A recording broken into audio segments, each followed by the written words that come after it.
ભરૂચ જિલ્લામાં પડેલા વરસાદની અસર હજુ યથાવત જોવા મળી રહી છે।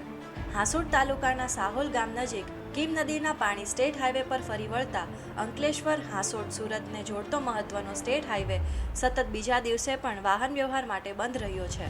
હાઈવે બંધ રહેતા બંને તરફ વાહનોની અવરજવર સંપૂર્ણપણે અટકી ગઈ છે, જેના કારણે રોજિંદા મુસાફરો, નોકરિયાતો તેમજ માલવાહક વાહનોના ચાલકોને ભારે હાલાકીનો સામનો કરવો પડી રહ્યો છે।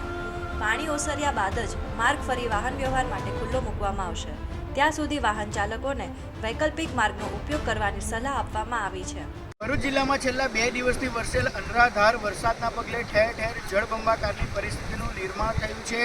ત્યારે સતત બીજા દિવસે અંકલેશ્વર, હાસોડ અને સુરતને જોડતા સ્ટેટ હાઈવે પર કીમ નદીના ધસમસતા પાણી ફરી વળતા જે વાહન વ્યવહાર છે તે બંધ કરવામાં આવ્યો છે, જેના કારણે વાહન ચાલકોએ મુશ્કેલીનો સામનો કરવાનો વારો આવી રહ્યો છે। આ જે દ્રશ્યો છે તે સાહોલ ગામ નજીકના છે, જે કીમ નદીના જે નીર છે તે આસપાસના ખેતરોમાં ફરી વળતા ખેતરો પણ જાણે વેગમાં ફેરવાઈ ગયા છે।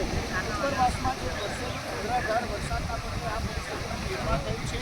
કીમ નદીની ઉપરવાસમાં આવેલા માંગરોળ અને વિક્રમ સહિતના પંથકોમાં 13થી 18 ઇંચ જેટલો વરસાદ વરસતા ત્યાંનું પાણી અહીં આવતા હાલ કીમ નદી ઓવરફ્લો થઈ છે, તેના પગલે આ પરિસ્થિતિ છે તેનું નિર્માણ થયું છે।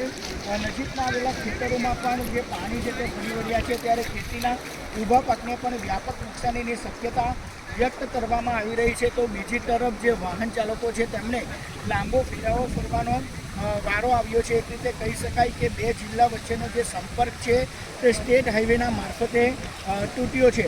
પરંતુ રાહતની વાત એ છે કે આજે સવારથી ભરૂચ જિલ્લામાં મેઘરાજાએ જે છે તે વિરામ લીધો છે, ત્યારે આ પરિસ્થિતિ ધીમે ધીમે થાળે પડે તેવી શક્યતા વ્યક્ત કરવામાં આવી રહી છે।